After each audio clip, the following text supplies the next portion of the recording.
Hello, good morning. இன்றைக்கி இன்றைக்கி சிம்பிளாக வந்து சாப்பிடணும் ஒரு லன்ச் செஞ்சுட்டு சாப்பிட்டுட்டு நான் வந்து பேங்க்குக்கு போகிறேன்.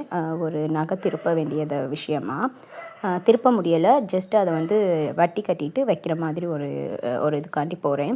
ஸோ எனக்கு வந்து 28 ஏஜ் ஆகுது. 21 marriage. Love cum arrange marriage. வீட்டில் தான் பேரண்ட்ஸ் தான் ஒத்துக்கிட்டு பண்ணி வச்சாங்க. பட் 2 சைடுமே பேரண்ட்ஸ் வந்து என்ன சொன்னாங்கன்னா, நீங்களாம் ஆசைப்பட்டு கல்யாணம் பண்ணுறீங்க, நீங்கள் நல்லா இருந்தால் சந்தோஷம், ஆனால் நீங்கள் கஷ்டப்பட்டால் எங்ககிட்ட வந்துடவே கூடாது அப்படின்னு தான் சொன்னாங்க. நீ வந்து எப்படி போனாலும் சரி எங்ககிட்ட வந்துடாதன்னு என் அப்பா அம்மாவும் சரி, அவங்க அப்பா அம்மா வந்து அப்படி சொல்லலை. பட் அவங்களும் இதே மீனிங்கில் வேறு மாதிரி சொன்னாங்கன்னு வச்சுக்கலாம். சரின்னு சொல்லி கல்யாணம் பண்ணும்போதெல்லாம் கல்யாணத்தன்னைக்கெல்லாம் பயங்கர கேலி என்னோடய ரிலேட்டிவ்ஸ்குள்ளே. அவங்க ரிலேட்டிவ்ஸ்குள்ளே ஒன்றும் பெருசாக இல்லை, ஏன்னா வந்து பொண்ணு நல்லா இருக்குது அப்படின்ற மாதிரி ஒரு தாட்டு. பட் என்னோடய ரிலேட்டிவ்ஸ்குள்ளே என்னென்னா, என்னோடய ஹஸ்பண்ட் ரொம்ப சின்ன பையனாக இருப்பார். அவங்களுக்குள்ள நல்லா கேலி பேசுகிறது கிண்டல் பேசுகிறது எனக்கு கேட்டாலும் நம்ம ஒன்றும் சொல்ல முடியாதுல்ல. நான் ஜஸ்ட்டு அமைதியாக தான் இருந்தேன்.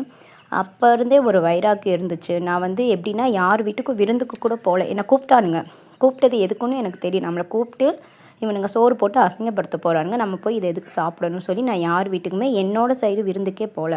ஹஸ்பண்ட் சைடு தான் விருந்துக்கே நாங்கள் போனோம். ஸோ அப்போ ஆரம்பித்த ஒரு இது, நம்ம வந்து எப்படியாவது நல்லா வந்துடணும், இவங்க முன்னாடி நல்லா வரணும் அப்படின்னு சொல்லி ஸ்டார்ட் பண்ணது. ரொம்ப சிக்கனமாக இருப்பேன். அதை பற்றி நான் திங்க் பண்ணிக்கிட்டே தான் இருப்பேன்.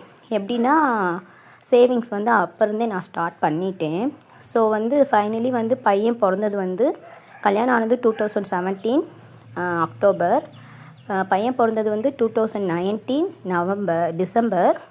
நாங்கள் வந்து 2021 டிசம்பரில் வந்து லேண்டு வாங்கிட்டோம். லேண்டு வந்து சிட்டிக்குள்ளே, அதாவது மாமியார் வீடு வந்து கிராமம்னா ரொம்ப கிராமம் இல்லை, மதுரையில் ஒரு வில்லேஜ் டைப்பு. ஒரு பக்கம்தான், மதுரையோட சிட்டிக்கும் அங்கே வில்லேஜுக்கும் ஒரு அரை மணி நேரம் ட்ராவல் தான். பட் நாங்கள் வந்து சிட்டிக்குள்ளே லேண்டு வாங்கிட்டு அதுக்கப்புறம் வந்து 2023 வீடு கட்டிட்டோம். என்னென்னா, கடன் இல்லாமல் லோன் இல்லாமல் பண்ணிட்டோம். இப்போ வந்து அந்த பேசின ரிலேட்டிவ்ஸ் எல்லாருமே வாயை பிளந்துட்டு தான் பார்க்குறானுங்க. எப்படி இவனுங்க வந்து இப்படி டக்குன்னு முன்னேறினாங்க அப்படின்னு. நான் என்ன சொல்ல வரேன்னா, நம்ம வந்து வெளியில் யார்கிட்டையுமே நம்மளை வந்து கேலி பண்ணுறாங்க கிண்டல் பண்ணுறாங்கன்னா, ஓப்பனாக அவங்கக்கிட்ட ஏன்டா இப்படி பேசுனீங்க நம்ம சொல்லவே கூடாது. நம்ம செய்கிற செயல் மூலமாகவும் நம்ம வாழ்கிற வாழ்க்கை மூலமாகவும் அவனுங்களாம் அதை புரிஞ்சுக்கிற மாதிரி நம்ம வந்து வாழ்ந்து காட்டணும். இது வந்து என் லைஃப்பில் வந்து நான் இவ்வளோ இதாக சொல்கிறேன்னா, இதை நான் பண்ணியிருக்கேன். திமிராலாம் சொல்லலை, ரொம்ப வந்து அடக்கத்தோடு தான் நான் சொல்கிறேன்.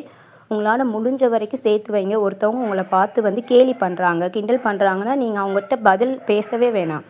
நீங்கள் உங்களோட உழைப்புலையும் உங்களோட ஒரு கோல்லையும் ஸ்ட்ரெயிட்டாக போயிட்டு உங்களுக்கு பிடிச்ச மாதிரி ஒரு வாழ்க்கையை வந்து அமைச்சு கொடுத்துருவாரு. பட் வந்து என்னென்னா, நம்ம வந்து ஹார்ட் ஒர்க் பண்ணணுமே தவிர ஆடம்பரம் வந்து பண்ணவே கூடாது.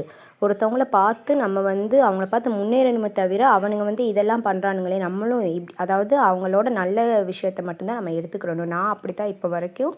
இந்த வீடு வந்து எனக்கு வந்து ஒரு பெரிய அச்சீவ்மெண்ட்டு. என்ன சொல்கிறது, எனக்கு அவ்வளோ ஒரு சந்தோஷம். இனிமேலும் நான் நிறையா பண்ணுவேன். அவ்வளோதான், வேறு ஒன்றும் இல்லை. தேங்க்யூ.